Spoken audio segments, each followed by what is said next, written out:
Zombie Apocalypse.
Assalamualaikum warahmatullahi wabarakatuh dan selamat sejahtera kepada semua murid-murid saya yang berada di mana saja kamu berada. Jadi kita sambung kelas PDPR kita kepada tajuk yang baru, tajuk yang seterusnya iaitu ruang, dan topik dan tajuk ruang adalah kenal sudut. Okey, jadi kita lihat pada buku teks ini. Okey, pada bucu segi empat tepat ada ruang antara dua garisan yang bertemu. Itu ialah sudut. Sudut itu dinamakan sudut tegak. Okey, kalau kamu lihat dalam situasi dalam kelas ni, seorang guru menerangkan tentang istilah sudut. Okey, apa dia yang dinamakan sebagai sudut? Okey, jadi guru itu menunjukkan satu gambar. Okey, ini adalah gambar segi empat tepat. Okey, segi empat tepat. Okey, dan ada ada empat kotak kecil di dalam segi empat tepat ini, ataupun ada empat segi empat tepat yang kecil di dalam segi empat yang besar ini. Jadi segi empat yang kecil ini dinamakan sebagai sudut. Nampak ni yang sebelah dalam ni adalah sudut. Okey, jadi murid ini menerangkan kepada gurunya adalah ada empat bucu dan ada empat sudut. Okey, di mana bucunya? Bucunya yang kamu nampak tajam ni. Di bahagian luar ini, okey, ada ruang tajam itu namanya adalah bucu. Yang sebelah dalam ini namanya adalah sudut. Okey, dan ini sudut apa? Ini adalah sudut tegak. Okey, sudut tegak. Okey. Okey, jadi yang kedua, kita lihat yang kedua, segitiga sama sisi. Okey, cuba lihat segitiga sama sisi. Okey, ada berapa bucu dan ada berapa sudut? Okey, kita gariskan di dalam dia. Okay, di dalam dia ada 3 sudut. 1, 2, 3 sudut. Dan bucunya kalau paling senang kamu nak ingat adalah kamu nak lihat bahagian yang tajam. Yang tajam itu namanya bucu. Okay, jadi ada 2 bucu, ada 1, 2 dan juga ada 3. Ini adalah segitiga sama sisi.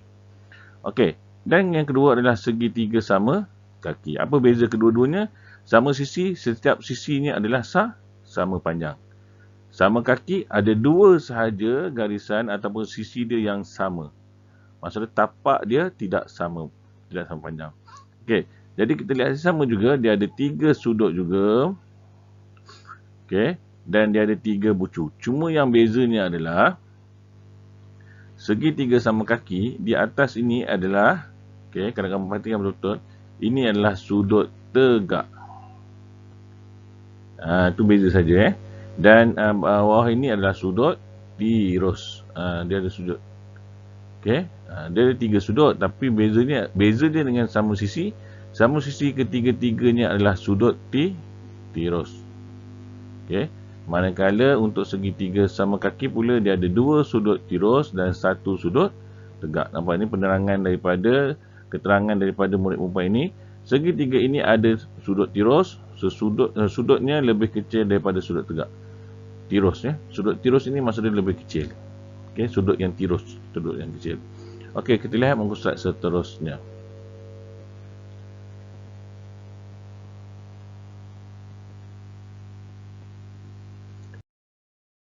Okey, kita lihat yang seterusnya adalah sudut cakah pula.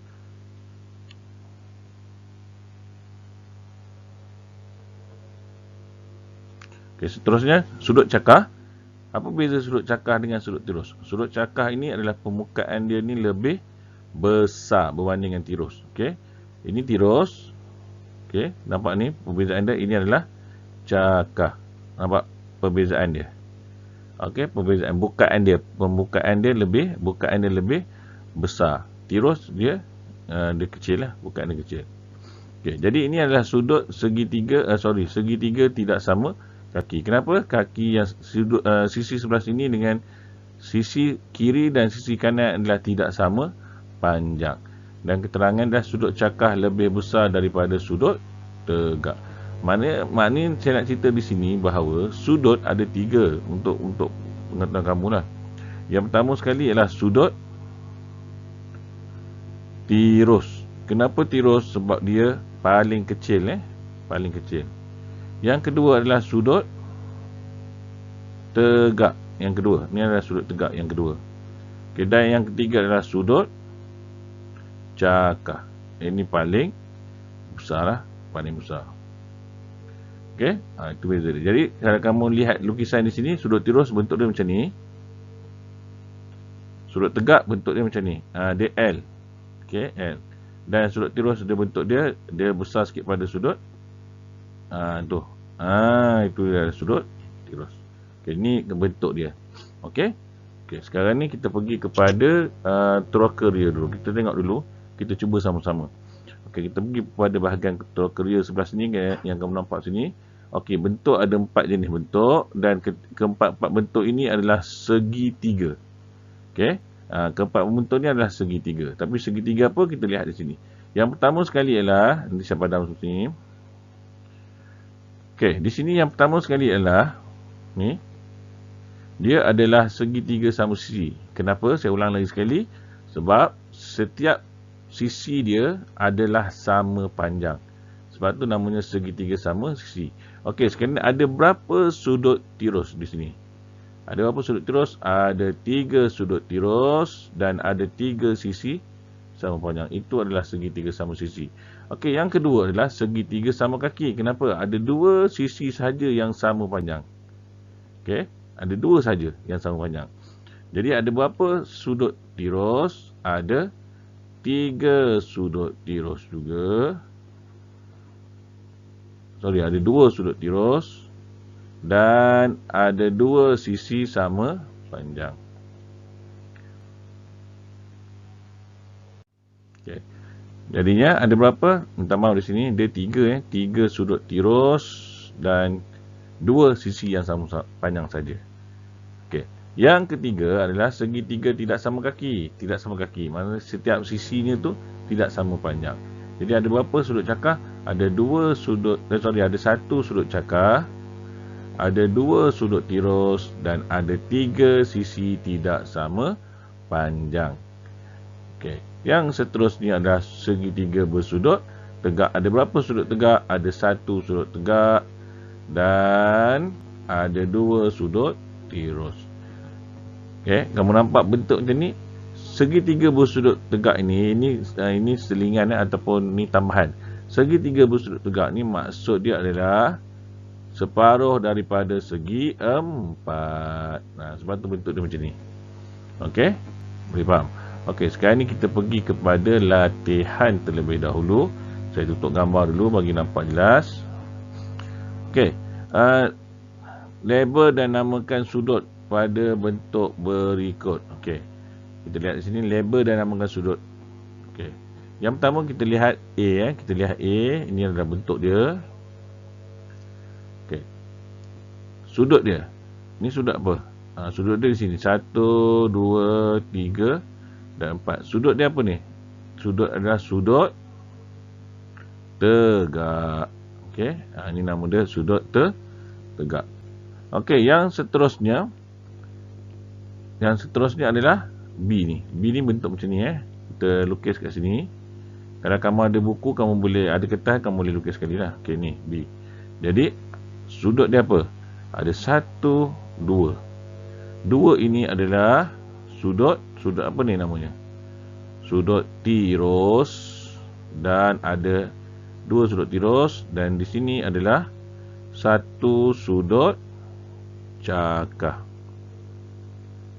Okay. Dan yang ketiga adalah sama juga. Kalau kamu lihat ni, saya tak perlu lukis, kamu lihat di sini ada dua sudut tirus dan satu sudut tegak. Ini apa? Ini adalah segitiga bersudut tegak. Itu saja kita nak mengenal. Okey. Sudut lebih besar daripada sudut apa? Okey, sudut cakah lebih besar daripada sudut tirus.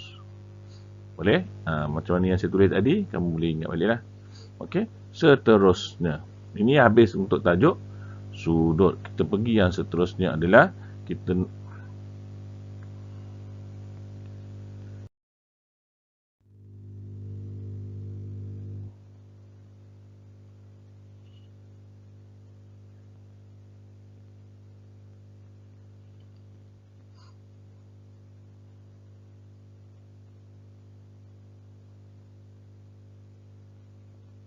Okey, seterusnya kita pergi kepada topik yang kedua, iaitu garis selari dan garis serenjang. Tadi kita dah selesai buat sudut. Sudut ada tiga. Sudut tirus, sudut tegak dan sudut cakak. Ini kita masuk kepada garis pula. Garisan. Okey, garisan untuk peringkat tahun 4, peringkat kamu ataupun sekolah rendah, kita hanya kenal dua saja garisan, iaitu garisan selari dan garisan serenjang. Okey, kamu boleh ambil konsep.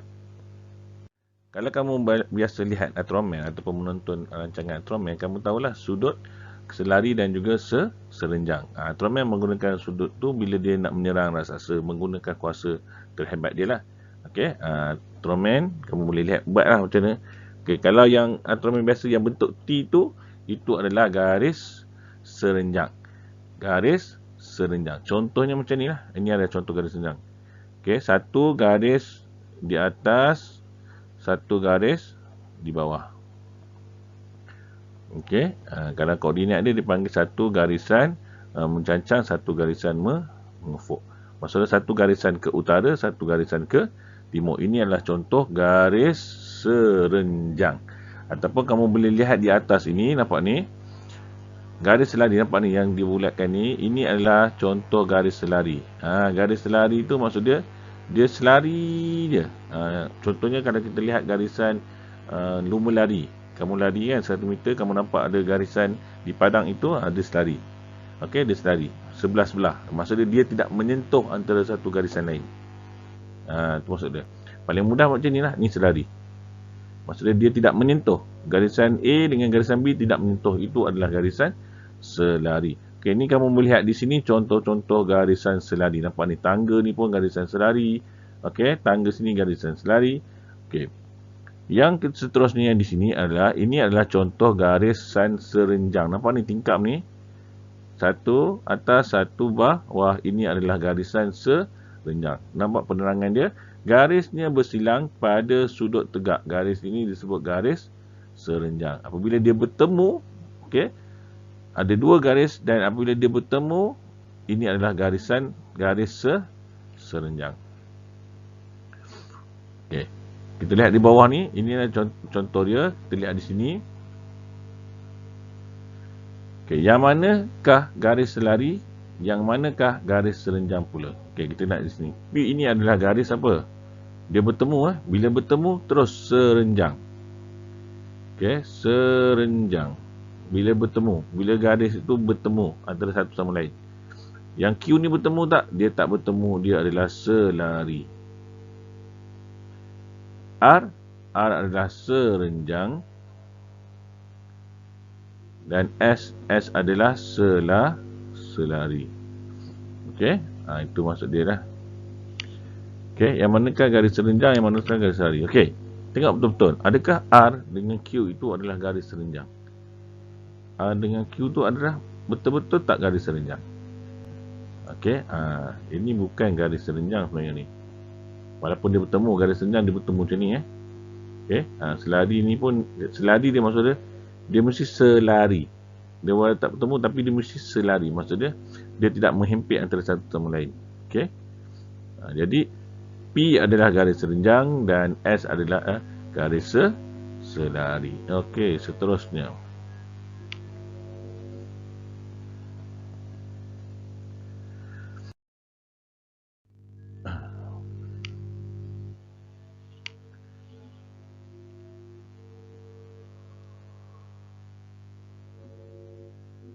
Okey, kamu boleh ambil contoh pembaris, menggunakan pembaris pada buku garisan berkotak kamu ni lah. Okay, buku tunjuk kamu. Nampak ni, kalau kamu garis sebelah sini dan sebelah sini, ini adalah garisan apa? Selari. Okey, jadi soalan di sini, adakah garis selari akan bertemu? Bincangkan. Garis selari tidak bertemu. Garis bertemu hanyalah garis serenjang, dan garis serenjang dia mesti 90 untuk peringkat kamu. Dia mesti 90 adapun dia mesti sudut tegak. Okey. Apanya? Lukisan satu garis menegak. Wah ni, mari lukis garis serenjang. Letak pembaris dan lukis satu garisan melintang. Kemudian letak pembaris kedua seperti gambar lukis satu garisan menegak. Ini adalah garisan serenjang ataupun garis serenjang. Boleh faham? Dia simple saja. Dia ringkas saja. Garisan selari, kalau kamu ambil tangan, kamu tegakkan tangan kamu itu. Okey. Kamu luruskan tangan kamu, jangan menyentuh. Itu adalah garisan selari. Untuk serenjang, kamu bengkokkan satu tangan kiri ataupun tangan kanan. Kamu rapatkan ke sebelah tangan kiri. Tegakkan dia. Ini adalah garis serenjang. Ataupun kamu buat simbol Ultraman. Yang T Ultraman tu kan. Itu adalah garis serenjang. Boleh? Okey.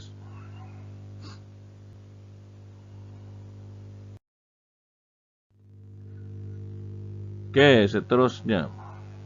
Seterusnya kita pergi kepada latihan uji diri. Okey, rajah menunjukkan yang pertama, rajah menunjukkan segi empat sama dan segi empat tepat. A. Nyatakan garis-garis yang serenjang dengan PQ dan KN. Okey, PQ. Mana garis serenjang dengan PQ? P dan Q. Okey, yang pertama sekali ialah R. Kalau dengan Q ni, RQ lah, QR lah. Q dengan R. Kalau sebelah P ni, P dan S. Okey, jadi ada berapa? Ada dua lah. Sebelah sini nampak ni, dia bertemu ni. Dia bertemu ni serenjang lah. Okey, ini garisan ni. Okey, yang kedua KN pula. KN adalah yang pertama sekali adalah KL. Yang kedua adalah NM. Okey, itu dia punya garisan dia. Kemudian nyatakan garis-garis yang selari dengan PS dan KL. Garis selari PS, ini garis selari dia, jawapan dia adalah, okey, kalau di sini jawapan dia adalah, mana pen saya ni? Okey, jawapan dia adalah sini adalah QR. Ni QR dan KL adalah NM. Itu garisan selari. Nampak ni, dia selari ni. Dia tak bertemu. Ni satu, ni dua ni. Garisan selari. Kalau dia garisan serenjang, nampak ni, dia bertemu. Di sini. Dia bertemu. Selari dia tak bertemu. Okey. Okey, nombor dua. Rajah menunjukkan satu peta jalan. Nyatakan jalan yang selari dengan jalan merpati. Okey, jalan merpati ini. Jalan selari dengan merpati adalah jalan Nuri. Okey. Nyatakan jalan-jalan yang membentuk garis serenjang. Jalan-jalan yang membentuk garis serenjang adalah jalan Helang yang pertama, dan yang kedua adalah jalan Enggang. Kenapa? Sebab dia ada bersudut tegak di sini. Okey. Merak, jalan Merak. Jalan Merak tak ya. Walaupun dia bertemu tapi dia tak 90 darjah. Okey, dia tidak sudut tegak. Boleh? Okey, yang ketiga, lukis garisan selari bagi garis lurus RS. Okey, macam mana nak lukis? Senang saja. Kalau senang, kamu ukur di sini dan kamu gariskan dia. Dia garisan dia. Saya tak ada pembaris. Kalau ada pembaris lagi senang lah. Okey. Cuma dia penting dia punya garisan dia mesti sama. Kalau sebelah sini, kamu potong sini sajalah. Okey, ini garisan selari. Okey, kalau sebelah sini, kalau yang B maksudnya bawah dia ataupun atas dia ataupun lah. Kamu boleh buat atas bawah tu dan juga atas satu. Ini adalah garisan selari. Kalau ini atas dia. Okey, dia kalau pembaris dia akan nampak samalah sebab saya tak guna pembaris. Okey, tu nampak bengkak-bengkok sikit. Okey, serenjang pula. Untuk TQ. Okey, serenjang dia macam mana? Di sinilah. Kamu boleh buat di atas ini ataupun dia bertemu di bawah ini. Dia tak kisah mana-mana boleh ni. Okey, dia boleh sini ataupun di bawah ni pun boleh. Okey, mana setiap satu pun boleh. Tak ada masalah. Okey, manakala yang ni pula. Okey, yang ni pula mana garis serenjang dia? Okey. Di sini. Sebenarnya ataupun di sini pun boleh. Ataupun di sini pun boleh. Okey, tak kisah. Okey, itu maksud dia. Maksud dia yang penting dia bertemu lah. Okey, garis serenjang tu. Nak lebih sikit pun boleh. Tak ada masalah. Okey, nak tepat pun boleh. Kalau macam ni dia lebih kan. Tapi sebenarnya kalau nak tepat pun boleh sini. Dekat sini je. Dekat sini je. Nak lebih pun tak ada masalah. Okey, boleh faham. Jadi itu saja perkongsian saya untuk hari ini ya. Harap dapat memberi manfaat kepada kamu semua. Jadi kita akan jumpa lagi dalam kelas yang akan datang. Selamat belajar. Terima kasih. Assalamualaikum. Bye.